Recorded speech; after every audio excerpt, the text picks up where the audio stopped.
میں شروع کرتی ہوں. بسم اللہ الرحمن الرحیم. السلام علیکم ورحمۃ اللہ وبرکاتہ. جی جیسے کہ ہمارے مقالے کا عنوان ہے صوفیاء کی تعلیمات اخوت اور معاشرے پر ان کے اثرات. اس سے پہلے جو اس حوالے سے سیشنز ہو چکے ہیں اس میں سیر و سلوک کا ایک نقشہ میں نے پیش کیا تھا. کاش میں بھی نوید ظفر صاحب کی طرح یہ گرافک ڈیزائننگ پہ کچھ کام کر سکتی تو میں آپ کے سامنے ایسے نقشے بنا کے پیش کر سکتی تھی جس سے یہ باتیں زیادہ واضح ہو جائیں. لیکن اس میں یہ تھا کہ سلوک اللہ کا سفر جو تھا وہ فنا فی اللہ کے بعد بقا باللہ پر ختم ہو جاتا ہے. اور اس کا مطلب یہ ہے کہ جب بندہ تزکیہ نفس کے بعد فنا فی اللہ کی راہ طے کر لیتا ہے، یعنی خالق کی صفات سے متصف ہو کر اپنی انانیت کا خاتمہ کر لیتا ہے، تو پھر مخلوق خدا میں واپس آ کر اپنی روشنی سے اپنے جیسے دوسرے انسانوں کی زندگیوں کی تاریکیوں کو ختم کرتا ہے اور اخوت کے جذبے سے سرشار ہو کر امن و سلامتی کا پیغام دیتا ہے. محبت کے مرہم سے ٹوٹے ہوئے دلوں کو شفا کے حصول میں مدد دیتا ہے. اس کی گرمی انفاس سے نفس کی مہلک بیماریوں میں مبتلا انسانوں کو صحت یابی کا پیغام ملتا ہے. محبت تصوف کا مرکزی خیال ہے. اہل عرفان نے اپنے کردار سے اور اپنی تعلیمات کے ذریعے محبت کے جذبے کی اثر انگیزی اور اس کی ضرورت پر زور دیا ہے. یہ جہاں بھی گئے یہی کہتے رہے، میرا پیغام محبت ہے جہاں تک پہنچے. انسان اور کائنات کے تعلق باہمی کے بارے میں غور کیا جائے تو یہاں بھی ایک واضح تکون نظر آتی ہے. اس شکل کی ایک جہت انسان کا تعلق اپنی ذات کے ساتھ، دوسری جہت انسان کا تعلق دوسرے انسانوں کے ساتھ، اور تیسری جہت انسان کا رشتہ حقیقت اعلیٰ یا مبدأ مطلق کے ساتھ جسے ہم خدا کہتے ہیں. پہلے تعلق کی بنیاد تزکیہ نفس پر ہے، دوسرے تعلق کی بنیاد خدمت خلق پر ہے، اور تیسرے کی اطاعت حق پر ہے. اکابرین صوفیہ نے بھی اسی قسم کے خیالات کا اظہار کیا ہے. یہاں پہ ایک ریفرنس ہے، میں ریفرنس آپ کو اس کی بعد میں پوسٹ کر دوں گی انشاءاللہ. اس کائنات میں اللہ کی رحمت جاری و ساری ہے. جس مثلث کا میں نے ذکر کیا اس میں یہ بھی کہا جا سکتا ہے کہ تزکیہ نفس سے لے کر خدمت خلق اور اطاعت حق کے سفر میں ہر مقام پر اللہ کی رحمت کا فیضان شامل حال رہے تو منزل تک پہنچا جا سکتا ہے، ورنہ راستہ پر خطر ہے اور سالک کمزور ہے. یہاں رک کر میں یہ کہوں کہ اسی لیے مرشد کی ضرورت پڑتی ہے. اچھا، نقشہ سلوک مجددیہ، اس کو بھی میں آپ کے ساتھ شیئر کر لوں گی. میں نے یہ بتانے کی کوشش کی ہے کہ عالم الوہیت سے عالم خاکی تک جو سلسلہ نور قائم ہے، اس میں ولایت کبریٰ اور ولایت صغریٰ تک بتدریج نزول کی کیفیت بتائی گئی ہے. اور اللہ کی رحمت کی شان یہ ہے کہ اس نے عالم آب و گل سے گل تک اپنی محبت کو انبیاء، مرسلین، ملائکہ، عناصر، کتب سماوی، نفس انسان، اولیاء اور اپنی تجلی خاص کے ذریعے پہنچایا ہے. ان کے بھی میں نقوش آپ کے ساتھ شیئر کروں گی جو میں نے بنائے. حقیقت اعلیٰ مبدأ مطلق یعنی خدا کو سمجھنا حواس خمسہ اور عقل انسانی کے احاطے سے باہر ہے.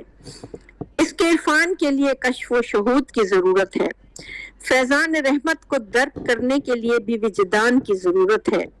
اخوت کی تعلیم جو خدا کا پسندیدہ باب فطرت ہے، اس کے رنگ اور مختلف پہلو بھی اس کی رحمت کا مظہر ہے. ذات الہی زمان و مکان سے منزہ و مبرہ ہے. عالم خلق میں اس کا عکس مخلوقات ہی کے ذریعے سے ممکن ہے.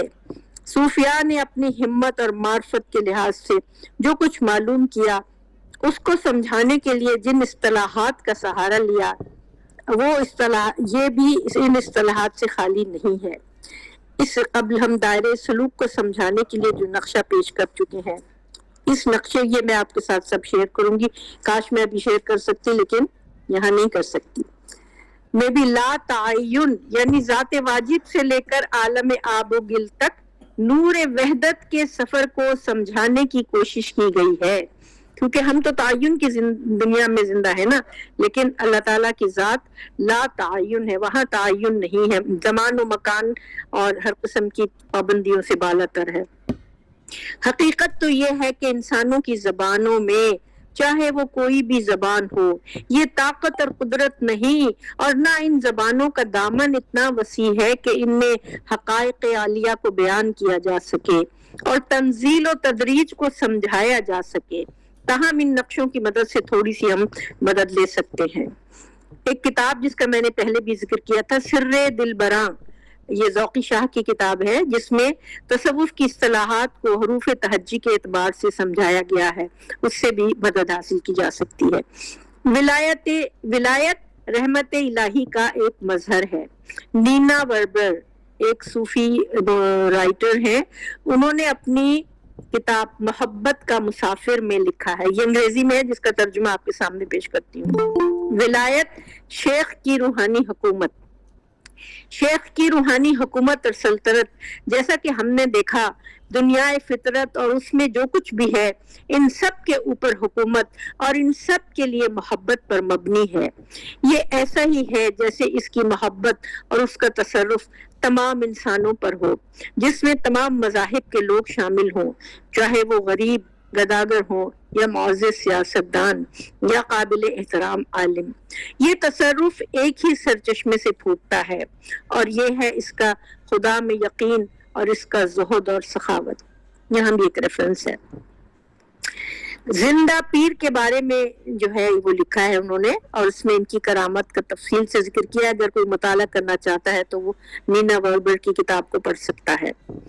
یوں تو تصوف اور پر گہرائی میں غور و خوض کرنے والوں نے اسرار و رموز کی ایک دنیا تلاش کی ہے، لیکن ہمارے مقالے کا مرکز توجہ اہل عرفان کی تعلیمات اخوت ہیں، اور ہم اس سیدھے سادے آسان سے راستے کو مزید واضح کر کے دنیا کے سامنے رکھنا چاہتے ہیں، اور دنیا کو یہ باور کرانا چاہتے ہیں کہ باہم بھائی چارہ اور محبت کسی دوسری دنیا کی باتیں نہیں ہیں، بلکہ اسی عالم آب و گل میں رہنے والے انسانوں نے اپنے اقوال، افکار، ملفوظات اور اعمال و کردار کے ذریعے اس جذبے کو فروغ دیا۔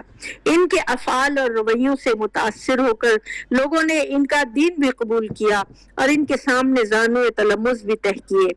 محبت کا ایک اندیکھا رشتہ ان عرفاء نے اپنی ذات سے جاری کیا اور اپنے ارد گرد رہنے والوں کو اس میں خوبصورتی سے جکڑ لیا۔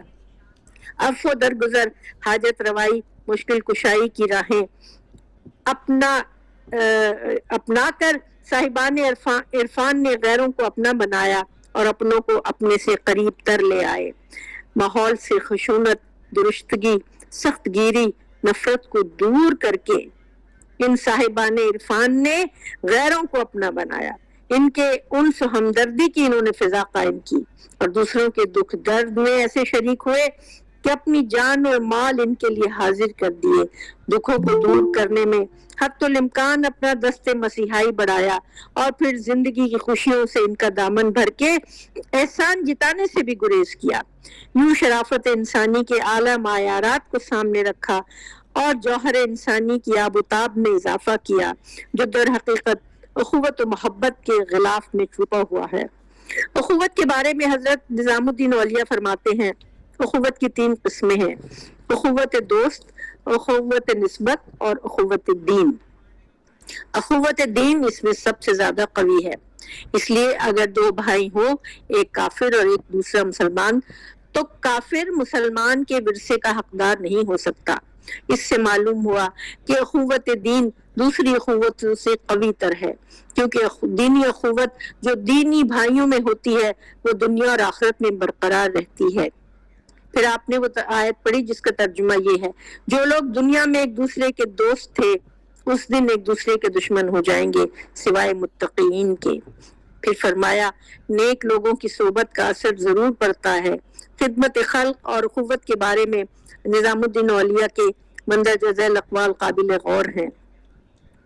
نمبر 1، درویش کے دل میں زمین کی سی وسعت اور سورج کی سی تواضع ہونی چاہیے۔ نمبر 2، درویش دوست اور دشمن دونوں کا دوست ہوتا ہے۔ نمبر 3، قیامت کے بازار میں دلوں کو راحت پہنچانے سے زیادہ کسی چیز کی قدر و قیمت نہ ہوگی۔ نمبر 4، اس دنیا میں کامیابی کے الفاظ اس وقت تک شرمندہ تعبیر نہیں ہوتے جب تک انسان خدمت خلق کو اس طرح اپنی زندگی کا مقصد نہ بنائے کہ ہر برائی کا خیال ہی اس کے دل میں نہ آئے۔ 5، برا کہنا برا ہے مگر برا چاہنا اس سے بھی زیادہ برا ہے۔ نمبر 6، غصے کے پی جانے سے بہتر ہے کہ معاف کر دو، کیونکہ جو شخص غصہ پی جائے اور معاف نہ کرے تو ممکن ہے کہ اس کے دل میں کینہ جڑ پکڑ لے۔ 7، کسی کی دل آزاری نہ کر بلکہ دوسروں کے دکھ درد میں برابر شریک ہو جا۔ نمبر 8، کسی کی برائی نہ کرو، قرض نہ لو، جفا کے بدلے عطا کرو، ایسا کرو گے تو بادشاہ تمہارے در پر آئیں گے۔ یہ جناب نظام الدین اولیاء کے اقوال میں نے آپ کے سامنے رکھے ہیں۔ ضیافت کی کیا فضیلت ہے اس حوالے سے؟ ضیافت کی فضیلت کے حوالے سے سلطان المشائخ حضرت نظام الدین اولیاء نے فرمایا ہے، پیغمبر اکرم صلی اللہ علیہ وآلہ وسلم کے اسباب جب خدمت اقدس میں حاضر ہوتے تھے تو کچھ کھائے پیے بغیر نہ جاتے تھے، گویا حضور آپ کے لیے ضیافت کا انتظام کرتے تھے۔ جس فرمایا کہ مہمانوں کی جس قدر ہو سکے خاطر و تواضع کرو۔ فوائد الفوائد میں لکھا ہے کہ یہ سوموار کے روز 25ویں ماہ مذکور کو قدم بوسی کا شرف حاصل ہوا۔ کھانا کھلانے کی فضیلت کے بارے میں گفتگو ہو رہی تھی۔ نظام الدین اولیاء کے زبان مبارک سے نکلا، لوگوں کو کھانا کھلانا بڑی اچھی بات ہے۔ اسی اسنا میں فرمایا کہ خواجہ بزرگ شیخ رکن الدین کے فرزند خواجہ علی تاتاری کافروں کی جنگ میں گرفتار ہوئے اور چنگیز خان کے پاس لائے گئے۔ اس خاندان کا ایک مرید وہاں پر تھا، جب خواجہ علی کو گرفتار دیکھا تو حیران رہ گیا۔ دل میں ان کی رہائی کے لیے ایک تدبیر سوچی کہ کسی طرح چنگیز خان کے روبرو ان کا ذکر کروں، اگر کہوں کہ وہ بزرگ خاندان ہے تو وہ نہیں مانے گا، اسے کیا معلوم، اگر ان کی اطاعت اور عبادت کا ذکر کروں تو اس کا بھی اس پر اثر نہیں ہوگا۔ آخر بہت سوچ بچار کے بعد چنگیز خان کے پاس گیا اور کہا کہ اس کا باپ بہت بڑا بزرگ مرد تھا، وہ لوگوں کو کھانا کھلایا کرتا تھا، اس کو رہا کر دینا چاہیے۔ چنگیز خان نے کہا کہ گھر کے لوگوں کو کھانا کھلایا کرتا تھا یا باہر کے لوگوں کو؟ کہا گھر والوں کو تو ہر ایک کھلاتا ہے، انسان اسے سمجھو جو دوسروں کو کھانا کھلائے۔ فوراً حکم دیا کہ اسے چھوڑ دو اور خلعت دے کر معافی مانگو۔ بعد ازیں خواجہ صاحب نے فرمایا کھانا کھلانا تمام مذاہب میں پسندیدہ ہے۔ صوفیہ کرام نے اخوت کے میدان میں ممتا کے ہتھیار سے کام لیا اور ایک ماں کی طرح اپنے ارد گرد کے لوگوں کو کھانا کھلانے کے سلسلے میں لنگر کی شاندار تاریخ رقم کی ہے۔ اس سلسلے میں یہ بات قابل ذکر ہے کہ آج کے عالمی معاشرے میں جہاں مہنگائی بڑھتی جا رہی ہے، اقتصادیات کے حوالے سے ہر شخص مشکلات کا شکار ہے، لیکن آپ غور کریں ان عاشقان خدا کے مزارات ہیں، حالانکہ وہ اس دنیا میں بظاہر موجود نہیں ہیں، وہ قبر کے اندر ہیں، لیکن ان کے مزارات آج بھی دسترخوان عام کا منظر پیش کرتے ہیں۔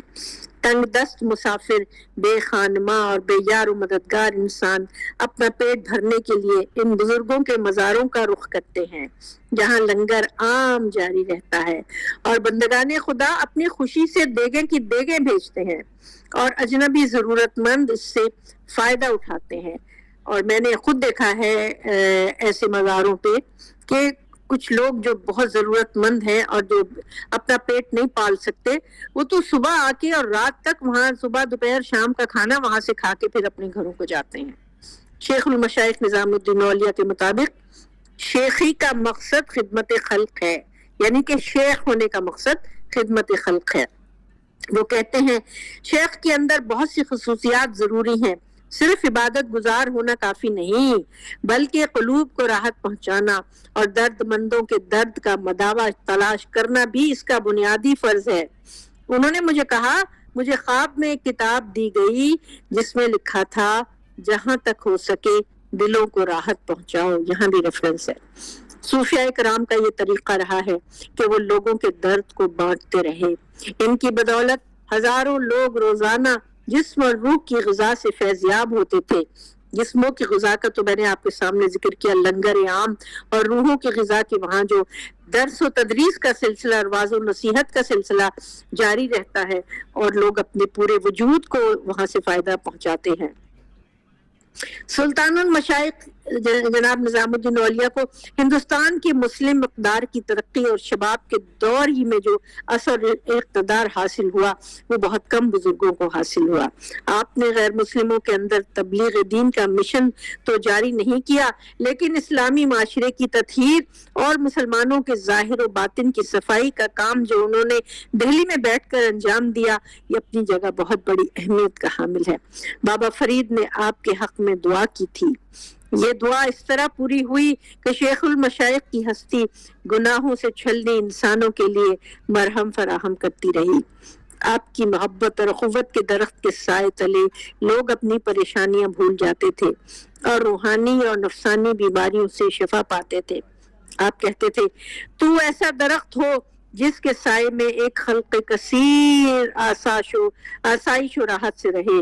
زیادہ نمازیں پڑھنا، وظائف میں مصروف رہنا، بکثرت تلاوت کلام پاک کرنا یہ سب مشکل کام نہیں، ہر باہمت شخص کر سکتا ہے، بلکہ ایک ضعیف بڑھیا بھی کر سکتی ہے.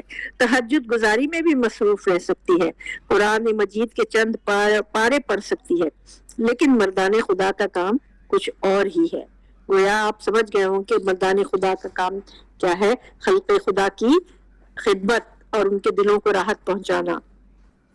اس عبارت سے ظاہر ہوتا ہے، یہ میں نے انہی کے اس سے ریفرنس لیا ہے، کہ انفرادی طور پر انسان کے لیے عبادت کا بجا لانا آسان ہے، لیکن صوفیاء کرام کا کام اخوت کے حوالے سے دوسروں کی خدمت کرنا ہے. زرقبا کے بارے میں حدیث بیان کرتے ہوئے خواجہ نظام الدین اولیاء نے بتایا کہ زرقبا کا مطلب ہے ایک دن چھوڑ کر دوست سے ملاقات کرنا تاکہ اس سے دوستی بڑھے. حضرت ابو ہریرہ اس وقت حضور صلی اللہ علیہ وآلہ وسلم کی خدمت میں حاضر رہا کرتے تھے. معاف کیجیے گا. حضور نے فرمایا کہ ایک دن چھوڑ کر یعنی ناغہ کر کے حاضر ہوا کرو تاکہ دوستی زیادہ ہو جائے. نظام الدین اولیاء نے اس کی وضاحت کی، یہاں بھی ریفرنس ہے، یہ میں ان کی کتابوں کے حوالے دے رہی ہوں. دوستی کے فروغ میں یہ اصول عقل کے مطابق ہے. ہر شخص اپنی زندگی کے کاموں میں مصروف رہتا ہے. کچھ معاملات ایسے ہوتے ہیں جس میں وہ کسی دوسرے کو شریک نہیں کر سکتا، چاہے وہ دوست ہی کیوں نہ ہو. اس لیے دوستوں کو اس بات کا خیال رکھنا چاہیے اور دوست کی تنہائی کی ضرورت کا احترام کرنا چاہیے، جس کو ہم جدید زبان میں کہتے ہیں کہ ایک دوسرے کو سپیس دینی چاہیے. ہماری تنہائیاں محترم ہوتی ہیں. تنہائی میں انسان آنے والے وقت کے بارے میں سوچتا ہے، اپنی غلطیوں اور کوتاہیوں پر نظر ڈالتا ہے، ذاتی زندگی کی منصوبہ بندی کرتا ہے اور اپنے پالنے والے سے راز و نیاز کرتا ہے. اخوت کے فروغ میں تنہائی کا احترام کرنا بھی ضروری ہے تاکہ فرد اپنے ذہنی سکون کو برقرار رکھ کر زندگی گزار سکے. بعد ازاں خواجہ نظام الدین اولیاء نے حضرت ابراہیم علیہ السلام کے بارے میں حکایت سنائی کہ حضرت ابراہیم علیہ السلام مہمان کے بغیر کھانا نہیں کھاتے تھے. ایک مرتبہ ایک مشرک ان کا مہمان بنا، آپ نے اسے کھانا نہ دیا. حکم الہی ہوا، اے ابراہیم ہم اسے جان دے سکتے ہیں، تو اسے روٹی نہیں دے سکتا. یہاں بھی ریفرنس ہے. رزق خدا کی فراوانی مخلوق خدا کے لیے ہے. جناب ابراہیم علیہ السلام نے تو خدا کی محبت ہی میں یہ اقدام کیا تھا کہ جب اس نے بسم اللہ نہیں پڑھی تو اسے دسترخوان سے اٹھا دیا. لیکن یہ سبق ہے آنے والوں کے لیے کہ رزق الہی کو کسی سے نہ روکو، یہ رحمان کا فیض عام ہے. اور یہ سبق آج کے سرمایہ داروں کو سکھانا چاہیے جو اناج ضائع کر دیتے ہیں مگر منڈی اپنے قبضے میں رکھتے ہیں. اور یہ بھی حقیقت ہے کہ اجناس کو ضائع کر دیا جاتا ہے، سمندر میں پھینک دیا جاتا ہے اور بازار کے جو ریٹس ہیں ان کو اپنے قابو میں رکھا جاتا ہے. نظام الدین اولیاء نے تحمل کے بارے میں فرمایا، لوگ آپس میں 3-4 طرح کا سلوک کرتے ہیں. اول وہ لوگ ہیں جس سے نہ کسی کو فائدہ پہنچتا ہے اور نہ نقصان، ایسے لوگ جمادات کی طرح ہوتے ہیں. دوسرے وہ لوگ ہیں جن سے فائدہ پہنچتا ہے لیکن نقصان نہیں پہنچتا. تیسرے ان دونوں سے بہتر ہیں، یعنی وہ لوگ جن سے لوگوں کو فائدہ پہنچتا ہے اور اگر انہیں دوسروں کی طرف سے نقصان پہنچے تو وہ اس کا بدلہ نہیں لیتے بلکہ برداشت کرتے ہیں، جو صدیقوں کا کام ہے. یہاں بھی ریفرنس ہے۔ اخوت کے فروغ کے پہلو میں اگر یہ بات عام ہو جائے تو دنیا محبت کی پرورش گاہ بن جائے۔ اول تو یہ کوشش کرنا کہ ہماری ذات سے سب کو فائدہ پہنچے اور صلے کی پرواہ کیے بغیر خود کو مخلوق خدا کی بھلائی میں مصروف رکھنا بہت سے فوائد کی افزائش کا سبب بنے گا۔ دوسری، اگر دوسروں سے اسے کوئی نقصان پہنچے تو صبر کرے اور انتقام لینے سے پرہیز کرے۔ صبر کو بہتر سمجھنا اور خواہش نفس کے تحت بدلہ لینے سے دور رہنا مستحسن ہے۔ صوفیاء کے اسی صبر و برداشت کے چلن کی بدولت نہ صرف دین اسلام کی کامیاب تبلیغ ہو سکی بلکہ محبت اور بھائی چارے کا رویہ بھی عام رہا۔ تمام ممتاز سلاسل تصوف، چشتیہ، نقشبندیہ، سوروردیہ اور قادریہ، یہ میجر بڑے بڑے سلاسل تصوف ہیں، حالانکہ اور بھی بہت تفصیل موجود ہے، لیکن یہاں میں نے جو ممتاز ہیں ان کا ذکر کیا ہے۔ انہوں نے یہ اخوت اور بھائی چارے کے فروغ کے لیے صبر و برداشت کی تعلیم کا ذکر کیا ہے۔ مجاہدے عبادت کے لیے بھی کیے جاتے ہیں، لیکن معاملات میں ضبط نفس کرنا جہاد اکبر ہے، کیونکہ یہ انسانیت کی انانیت پر ضرب کاری لگاتا ہے، اور دنیا بھر میں تفرقہ، لڑائی جھگڑا، جنگ و جدل عام طور پر اسی انانیت کی وجہ سے ہوتے ہیں۔ اگر اس کو لگام ڈال دی جائے تو بہت سے خوریز عزائم پیدا ہونے سے پہلے ہی ختم ہو جائیں۔ یہ ایسا ہی ہے جیسے کے ذخیرے پر جراثیم کش ادویات کا بھرپور چھڑکاؤ کر دیا جائے تاکہ جراثیم پیدا ہونے سے پہلے ہی مر جائیں اور ماحول کو نقصان نہ پہنچائیں۔ یہاں آپ سب مجھ سے بہتر جانتے ہیں کہ اس انانیت کی وجہ سے مشرق وسطیٰ میں غزہ کو جو خاک و خون میں غلطاں کر دیا گیا ہے، یہ اس کے ہمارے سامنے اس قدر بھیانک مثال ہے کہ پچھلے 1 سال سے ہم خون کے آنسو رو رہے ہیں، دیکھ رہے ہیں کہ کس طرح انانیت کے فروغ دینے میں لوگوں نے وہاں کیا کیا ہے۔ اب میں آپ کے سامنے بابا فرید گنج شکر کی تعلیمات کا ذکر کروں گی۔ ابھی تو ہم نظام الدین اولیاء کی تعلیمات کا ذکر کر رہے تھے۔ بابا فرید گنج شکر کیا کہتے ہیں؟ مومنوں کے دل پاکیزہ زمین کی طرح ہے، اگر محبت کا بیج جس میں بویا جائے تو اس سے طرح طرح کی نعمتیں پیدا ہوں گی، بس اس سے تو اوروں کو بھی حصہ دے سکتا ہے اور تیرے لیے کافی ہے۔ پھر فرمایا، کامل حال درویش وہ ہیں جنہیں کسی اور کی حاجت نہیں بلکہ اسرار نعمت سے جو ان میں ہے آنے والوں کو وہ حصہ دیتے ہیں اور ان کا مدعا پورا کر کے لوٹاتے ہیں۔ محبت کی تعلیم کو عام کرنے کے لیے بابا فرید گنج شکر کے اقوال مندرجہ ذیل ہیں، یہاں بھی ایک ریفرنس ہے۔ نمبر 1، اچھائی کرنے کے لیے ہمیشہ کسی بہانے کی تلاش میں رہو۔ نمبر 2، دوسروں سے اچھائی کرتے رہو، سوچو کہ تم اپنی ذات سے اچھائی کر رہے ہو۔ نمبر 3، کسی سے اس طرح جھگڑا نہ کرو کہ مصالحت کی گنجائش ہی نہ رہے۔ نمبر 4، اپنی سرگرمیوں کو لوگوں کی سرد کلامی کی وجہ سے ترک نہ کرو۔ نمبر 5، جو لوگ خدا کی راہ میں خرچ نہیں کرتے وہ اسراف کرتے ہیں۔ بہت خوبصورت بات انہوں نے کہی ہے۔ ہم عام طور پہ صرف اس کو فضول خرچی سمجھ لیتے ہیں، لیکن یہ کہہ رہے ہیں کہ جو خدا کی راہ میں خرچ نہیں کرتے وہ اسراف کرتے ہیں۔ نمبر 6، پیر مشاطہ کی مانند ہوتا ہے۔ مشاطہ جیسے یعنی کہ بیوٹی پارلر میں جو بیوٹیشین ہوتی ہے اس کا ذکر کر رہے ہیں، یعنی جس طرح مشاطہ دلہن کو بناتی اور سنوارتی ہے، اسی طرح پیر اپنے مرید کے اخلاق و عادات کو سنوارتا ہے۔ یہاں میں آپ کے سامنے ضرور یہ بات کہوں گی کہ عام طور پہ عوام الناس کی زبان میں جو پیری مریدی ہے، ہمارا یہاں اس سے مقصد نہیں ہے، وہ جس کا میں پہلے بھی اس ذکر کر چکی ہوں کہ جن لوگوں نے اس کو پیشہ بنایا ہے اور جنہوں نے دولت دنیا کمانے کے لیے اس طرح کے بہروپ بھرے ہیں، یہ ان کا ذکر نہیں ہو رہا ہے۔ دراصل وہ مرشد کہ جو باطن پہ نظر رکھتے ہیں اور جو ہدایت کرتے ہیں، جو خود بھی خدمت خلق کی راہ میں اپنے آپ کو مستعد رکھتے ہیں۔ نمبر 7، ہر کسی کی روٹی نہ کھا بلکہ ہر شخص کو اپنی روٹی کھلا۔ نمبر 8، دشمن کی دشمنی اس سے مشورہ کرنے میں ٹوٹ جاتی ہے۔ اتنی خوبصورت بات کی ہے، اور یہ ویسٹرن لوگ بھی یہ کہتے ہیں نا کہ اپنے دشمن کو اپنے سے قریب رکھو، تو یہاں بھی وہ یہی مشورہ دے رہے ہیں کہ دشمن کی دشمنی اس سے مشورہ کرنے میں ٹوٹ جاتی ہے۔ نمبر 9، جب کوئی کم علم بحث کرے تو فقیر پر لازم ہے کہ اس سے بحث نہ کرے بلکہ اعتراض کرے۔ یہ میرا اپنا آزمودہ نسخہ ہے، اور اس طرح میں نے بہت سارے مواقع میں اپنے آپ کو جولا سے بچایا ہے الحمدللہ۔ تو بہتر یہ ہے کہ بحث مباحثہ ایسے لوگوں سے نہ کیا جائے۔ نمبر 10، با ادب شاگرد ہی ہمیشہ علم سے پورا مستفیض ہوتا ہے۔ نمبر 11، وہ تجھ سے خوف کھاتا ہے تو اس سے ہر وقت ڈرتا رہے۔ نمبر 12، ہرگز سائل کو نہ جھڑکو، جو میسر ہو اس کو دے دو، اور اگر نہ ہو تو نرمی سے منع کر دو اور برا بھلا نہ کہو۔ یہ میں نے آپ کے سامنے بابا فرید چکر گنج چکر کی تعلیمات رکھی ہیں۔ یہ حقیقت ہے کہ انسانوں میں مختلف صلاحیتیں رکھنے والے انسان ہوتے ہیں، اور ہمارا واسطہ ہر قسم کے لوگوں سے پڑتا ہے۔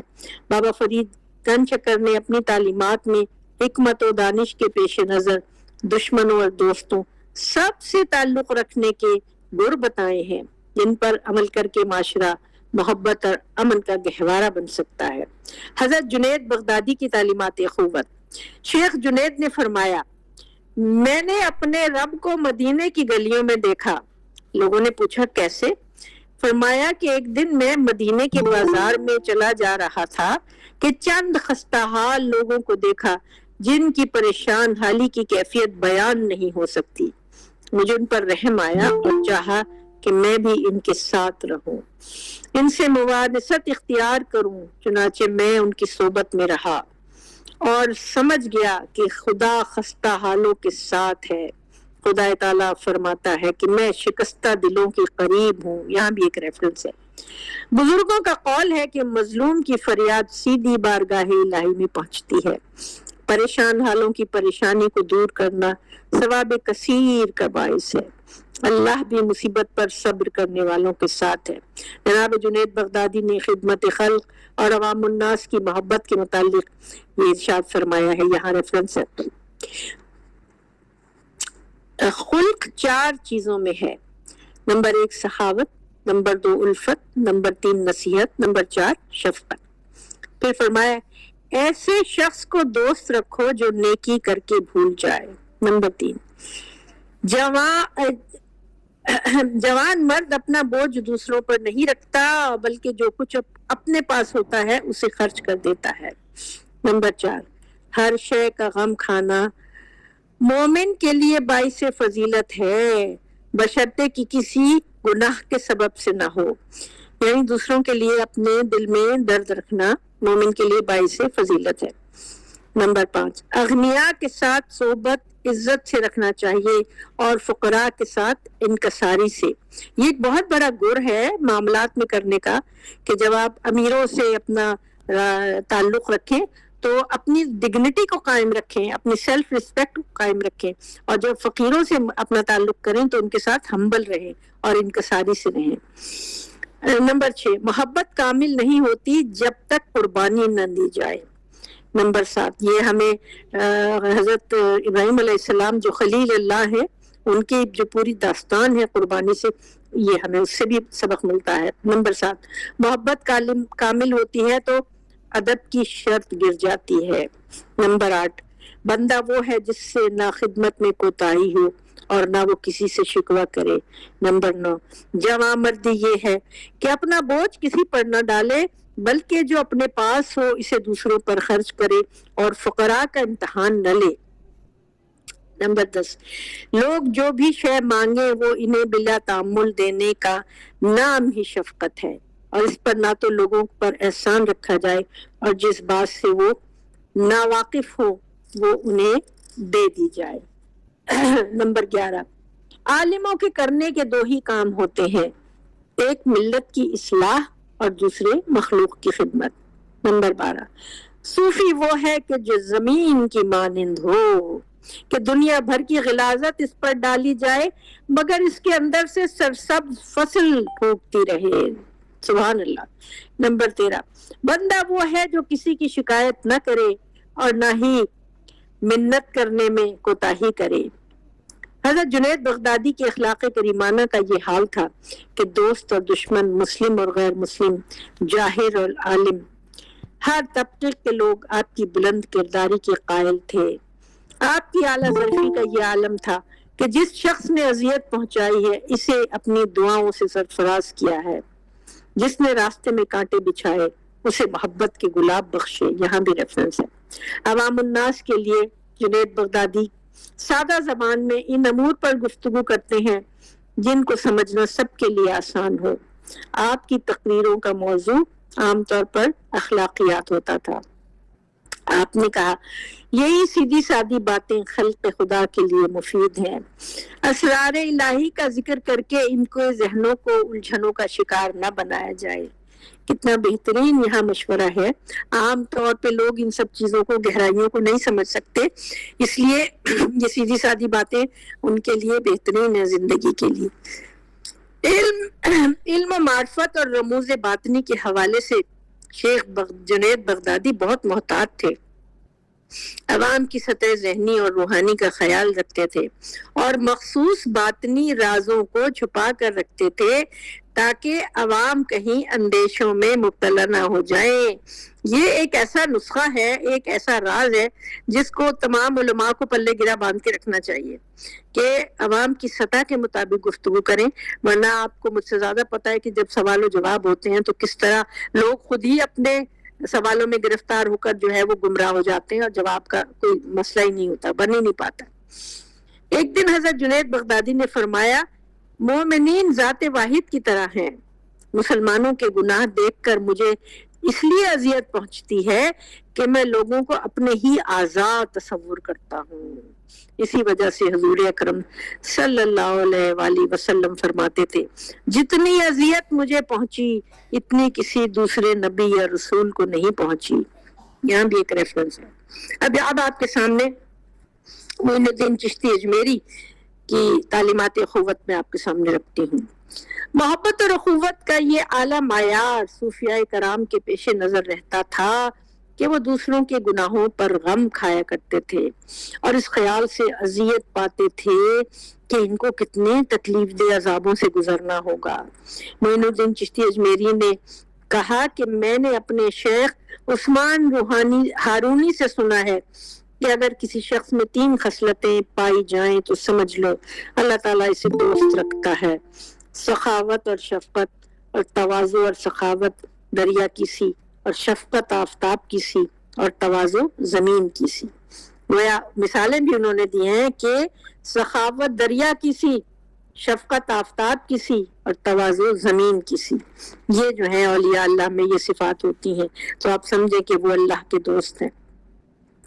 جب معین الدین چشتی ہرات سے سبزوار آئے تو یہاں کے لوگوں نے میری آواز آپ تک پہنچ رہی ہے؟ جی بہت ہلکی سی, بتائیں. 2-3 منٹ میں آپ اپنی گفتگو سمیٹ لیں جی, وقت ہو رہا ہے. دیکھیں آج میرے خیال ہے میں سوال جواب تو لے ہی نہیں پاؤں گی کیونکہ مجھے کسی کی آواز ہی نہیں آ رہی ہے.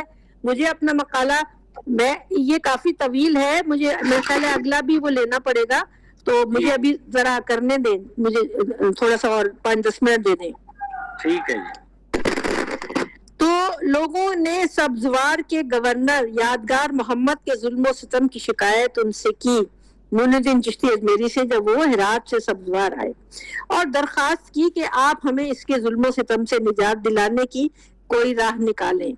معین الدین گورنر کے یہاں پہنچے. گورنر نے غرور و تکبر سے مغلوب ہو کر کہلوا دیا کہ میں کسی بھوکے ننگے سے ملاقات نہیں کرتا. آپ کو پتہ ہے اولیاء اللہ اپنے تواضع اور اپنی انکساری میں اپنے حالات ایسے ہی رکھتے ہیں کہ ان سے کسی قسم کے کوئی تکبر اور غرور کا اظہار نہ ہو. خواجہ معین الدین بغیر کسی جھجک کے اس کے محل میں داخل ہو گئے اور انہوں نے جی معاف کیجیے گا اس کے محل میں داخل ہو گئے. انہوں نے یہ فرمایا کہ چند روٹیوں کی بھیک دے دے یا مخلوق خدا کے جسموں کو برہنہ کر کے چند گز ریشمی کپڑا میرے حوالے کر دے. میں تو اس لیے آیا ہوں کہ میں تیرے پاس چند روٹیوں کی بھیک لینے کے لیے نہیں آیا ہوں, نہ میں کوئی کپڑا مانگنے کے لیے آیا ہوں. میں تو اس لیے آیا ہوں کہ محبت تمام ہو جائے اس سے پہلے کہ تیرے جسم اور تیرے اقتدار کو زمین نگل لے, حق کی نافرمانیوں سے باز آ جا. تو جن پر ستم ڈھا رہا ہے انہیں ان کی ماؤں نے آزاد پیدا کیا تھا. بساط ہستی پر تیری حیثیت ہی کیا ہے؟ تجھ سے پہلے بڑے بڑے ستمگر یہاں پر اپنی طاقت آزما چکے ہیں. انہیں تلاش کر کہ وہ کہاں سے آئے تھے اور کدھر گئے. یہاں بھی ریفرنس ہے. جابر سلطان کے سامنے کلمہ حق کہنا سب سے بڑا جہاد ہے، کیونکہ ایک تو جان کا خطرہ ہوتا ہے، دوسرے سلطان کے حق کو تسلیم کر لینا ایک کثیر خلق کے لیے نجات کا باعث ہوتا ہے. معین الدین چشتی اجمیری کی نصیحت کارگر ثابت ہوئی اور یادگار محمد نادم ہوا اور آپ کے ہاتھ پر بیعت ہوا. تحائف لے کر جو معین الدین چشتی نے لوگوں میں تقسیم کر دیے، ان لوگوں میں تقسیم کیے جو اس کے ظلم و ستم کا شکار رہتے تھے. یادگار محمد کا مزار آج بھی حصار شادمان میں موجود ہے. مندرجہ ذیل معین الدین چشتی اجمیری کی تعلیمات اخوت میں آپ کے سامنے پیش کرتی ہوں.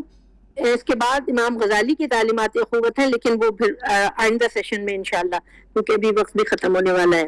تو معین الدین چشتی اجمیری کی تعلیمات اخوت مندرجہ ذیل ہیں. نمبر 1، بے بسوں کی مدد کرنا، مجبوروں کی ضرورت پوری کرنا، بھوکوں کو کھانا کھلانا عذاب دوزخ سے محفوظ کرتا ہے. نمبر 2، گناہ ہمیں اتنا نقصان نہیں پہنچاتا جتنا مسلمان بھائی کو ذلیل کرنا اور بے عزت کرنا. نمبر 3، درویشی وہ ہے جو کسی کو محروم نہ کرے. نمبر 4، اصل متوکل وہ شخص ہے جو لوگوں سے شکایت نہ کرتا پھرے. نمبر 5، جس نے نعمت پائی وہ سخاوت کے عوض پائی. نمبر 6، جس نے جو کچھ حاصل کیا وہ خدمت اور محبت کی کے ذریعے سے پایا. نمبر 7، بھوکے کو کھانا کھلانا، ضرورت مند کی ضرورت پوری کرنا، دشمن کے ساتھ اچھا سلوک کرنا، یہ نفس کی زینت ہے.